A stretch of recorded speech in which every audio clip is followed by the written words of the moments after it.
Hello दोस्तों, आज हम आप लोग के लेकर आए हैं क्लास 10th के लिए जो साइंस क्वेश्चन बैंक चल रहा था ऑब्जेक्टिव सॉल्यूशन 2014 का प्रथम पाली लेकर हम आए हैं। ध्यान दीजिएगा, पहला प्रश्न क्या कहता है कि विद्युत चुंबक बनाने के लिए पदार्थ के किस छड़ के उपयोग किया जाता है।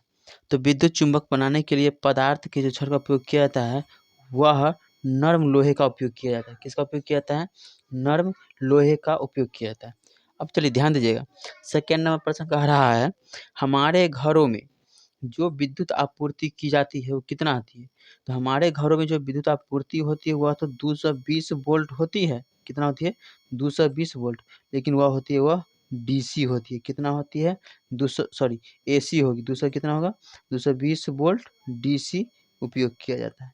कितना? 220 volt DC. Option number C हो गया राइट आंसर। अब आइए ध्यान दीजिएगा, क्वेश्चन नंबर तीसरा कह रहा है क्या कि किसी वस्तु का प्रतिबिंब आँख के जिस भाग में पड़ता है वह क्या है।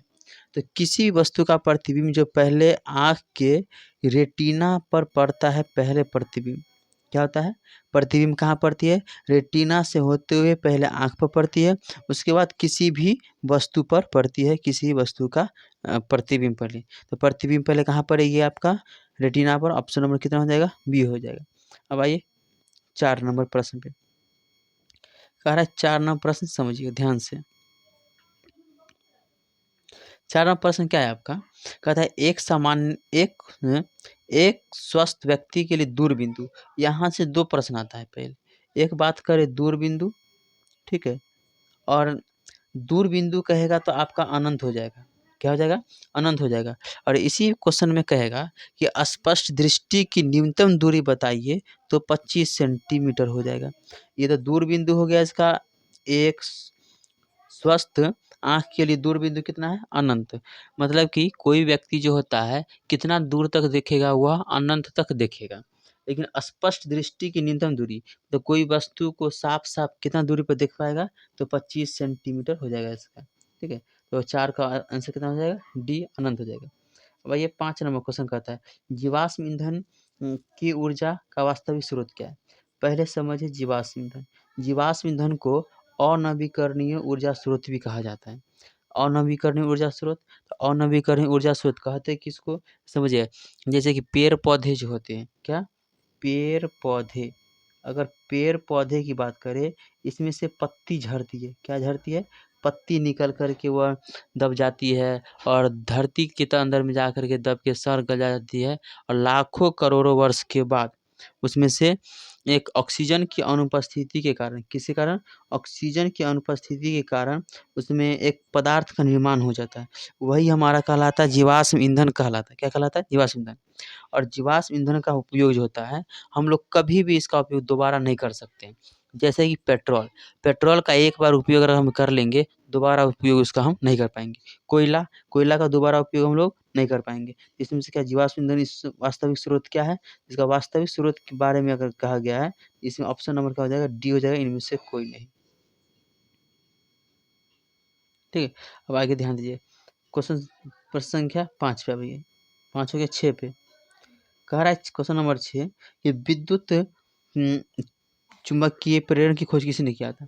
तो विद्युत चुंबकीय प्रेरण की खोज किसने किया? तो यह फैराडे ने किया था। विद्युत चुंबकीय प्रेरण की खोज किसने किया था? फैराडे ने किया था।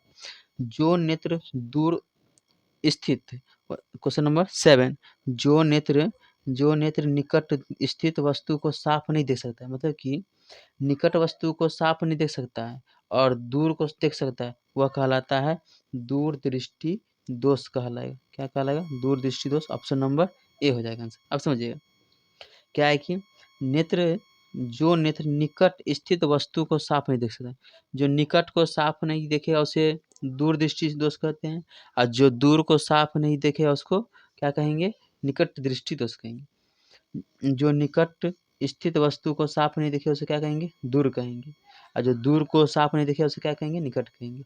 अब इसी में आता है लेंस की बात करता है। तो लेंस अगर कहेगा कि निकट वाला में, जैसे कि बात करें यहाँ से निकट और दूर, निकट दृष्टि दोष और दूर दृष्टि दोष में कौन सा लेंस का उपयोग है? तो निकट दृष्टि दोष को ठीक करने के लिए उत्तल लेंस का चश्मा का उपयोग किया जाता है। सॉरी, उत्तल नहीं, अवतल लेंस का चश्मा का उपयोग किया जाता है। इसमें किसका उपयोग किया जाएगा? अवतल लेंस। और इसमें बात करें तो उत्तल लेंस होगा आपका, क्या हो जाएगा? उत्तल लेंस चश्मे का उपयोग किया जाता है। अब आइए प्रश्न संख्या 8 पे। प्रश्न संख्या जो है आपका 8 क्या कह रहा है, सो ध्यान दीजिए। प्रश्न संख्या 8 क्या है कि यहाँ से समझिएगा, फिर से ध्यान दीजिए। चलिए प्रश्न संख्या 8 आप ध्यान दीजिए। कह रहा है कि समीकरण CaCO3 जो है पहले यह संगमरमर का सूत्र है, और यह जब उष्मा के साथ अभिक्रिया हुआ तो कैल्शियम ऑक्साइड और कार्बन डाइऑक्साइड गैस बना। तो इस क्रिया को कहा जाता है, क्या कहा जाता है? इस क्रिया को वियोजन अभिक्रिया कहते हैं। क्या कहते हैं? वियोजन अभिक्रिया कहते हैं। क्वेश्चन नंबर 9 कह रहा है कि साग सब्जियों को विघटित होकर कंपोस्ट बनाना किस प्रकार का उदाहरण है? तो यह किस प्रकार का उदाहरण है? तो ऊष्माक्षेपीय। जैसे कि कोई भी साग सब्जी हो गया, उसको रख देने के बाद वह सड़ गल जाता है, क्या हो जाता है? कंपोस्ट का मतलब कहिए एक तरह का उर्वरक कहिए, खाद कहिए, ये हो गया। इसको ऊष्माक्षेपीय अभिक्रिया कहते हैं। अब आइए क्वेश्चन नंबर 10 पे। तो क्वेश्चन नंबर 10 क्या कह रहा है वो समझने का प्रयास कीजिएगा, ठीक है। क्वेश्चन नंबर 10 पे अब आइए। क्वेश्चन नंबर 10 कह रहा है कि निम्नलिखित में से कौन विजातीय यौगिक है? तो विजातीय यौगिक की बात करें, क्वेश्चन नंबर 9 हो गया क्या? एक मिनट, 10 देखिए। कहता है कौन विजातीय यौगिक है? तो विजातीय यौगिक जो होता है ये आपका प्लास्टर ऑफ पेरिस हो गया। क्या हो गया? Plaster of Paris. और प्लास्टर ऑफ पेरिस का रासायनिक सूत्र होता है CaSO4 इंटू हाफ लोटा पानी होता है। जैसे कि बात करें, लिख देते हैं CaSO4 इंटू 1/2H2O। ये किसका सूत्र हो गया? ये हो गया प्लास्टर ऑफ पेरिस का। और संगमरमर का सूत्र हो जाता है CaCO3, संगमरमर का सूत्र हो गया। और ध्यान दीजिए, खड़िया की बात करें तो खड़िया का सूत्र की बात करते हैं तो CaOH का होल ट्वाइस हो गया, कैल्शियम हाइड्रोक्साइड। इसी को ही चूना पत्थर भी कहा जाता है। खड़िया को ही क्या कहा जाता है? चूना पत्थर कहा जाता है। अब आइए क्वेश्चन नंबर 10 पे, 11 पे। क्वेश्चन नंबर 11 क्या है कि निम्नलिखित में से pH का मान क्षारक विलयन का मान देता है। प्रश्न यह है कि कह रहा है कि ऐसा कौन सा मान है जो यह क्षारक मान देगा। क्षारक के बाद समझिएगा।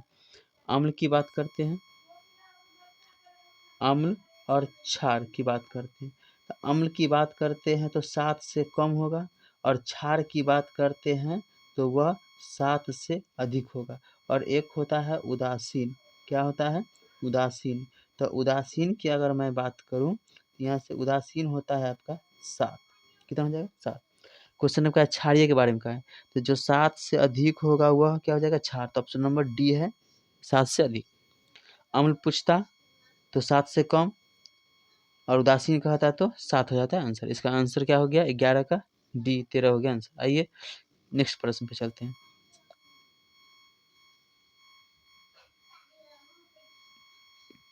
आइए क्वेश्चन नंबर ध्यान दीजिएगा।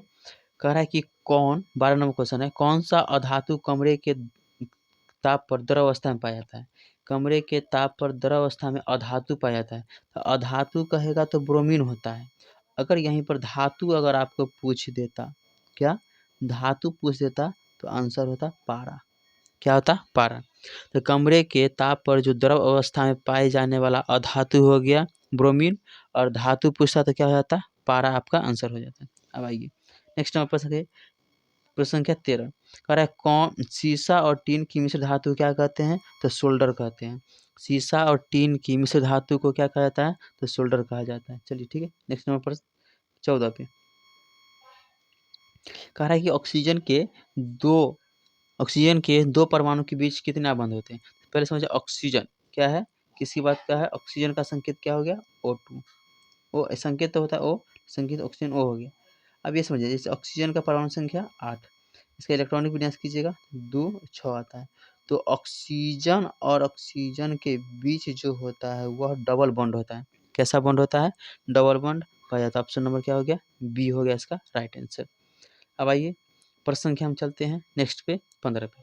निम्नलिखित में से किसे आप उपभोक्ता की श्रेणी में रखेंगे? चलिए, किसमें? उपभोक्ता। उपभोक्ता का अर्थ क्या होता है कि जो अपनी सभी आवश्यकताओं को पूरी कर सकती है, क्या पेड़ पौधा सभी आवश्यकता पूरी कर सकती है? नीलहरित शैवाल, जंगली जानवर, फूल और पत्ते। तो कहता है कि आप किसे उपभोक्ता की श्रेणी में रखेंगे? तो जो अपनी सभी आवश्यकताओं को पूरा करता है, तो जंगली जानवर हो गया आपका right answer, option number C. चलिए, अब ध्यान दीजिए प्रश्न संख्या 16 पे। कह रहा है 16 में कि कवक में पोषण की कौन-सी विधि है? तो कवक में पोषण की कौन-सी विधि है? तो यह मृतजीवी होती है। क्या होता है? मृतजीवी होती है। तो प्रश्न संख्या 17, मुकुलन द्वारा प्रजनन किसमें होता है? तो ईस्ट में होता है। किसमें होता है? ईस्ट में। मुकुलन द्वारा प्रजनन किसमें होता है? ईस्ट में। अब मानव में डायलिसिस थैली कहाँ होता है? प्रश्न संख्या 18, मानव में डायलिसिस थैली कहाँ होती है? तो नेफ्रॉन में होती है। कहाँ होती है? नेफ्रॉन में। अब प्रश्न संख्या 19 पर ध्यान दीजिए। पुष्पी पौधे में लैंगिक जनन किसके द्वारा होता है? पुष्पी पौधे में लैंगिक जनन किसके द्वारा होता है? यह जो होती है फूलों के द्वारा होती है। किसके द्वारा होती है? लैंगिक जनन। हमेशा ध्यान रखिएगा कि पुष्पी पौधे में लैंगिक जनन फूलों के द्वारा ही होती है। अगला क्वेश्चन है कि निम्न में से कौन सा एक जैविक प्रक्रम द्वारा अपघटित होने वाला पदार्थ है? अपघटित होने वाला पदार्थ का मतलब क्या? यह विलुप्त हो जाए। क्या हो जाए? जैसे कि साग-सब्जी हो गया, उसको अगर हम रख देंगे तो वह सड़ गल जाना। अपघटित का मतलब क्या हो जाना? सड़ गल जाना। तो क्या पॉलीथीन आपका सड़ेगा गलेगा? नहीं, ये कभी भी नहीं होगा। ये प्लास्टिक का बोतल, ये भी नहीं होगा। रबर, ये भी नहीं होगा। सूखे घास के पत्ते, यह क्या हो जाएगा? अपघटित हो जाएगा। क्या हो जाएगा? सूखे घास के पत्ते जो होगा, यह आपका अपघटित हो जाएगा। ऑप्शन नंबर कौन हो जाएगा आपका राइट आंसर? ए।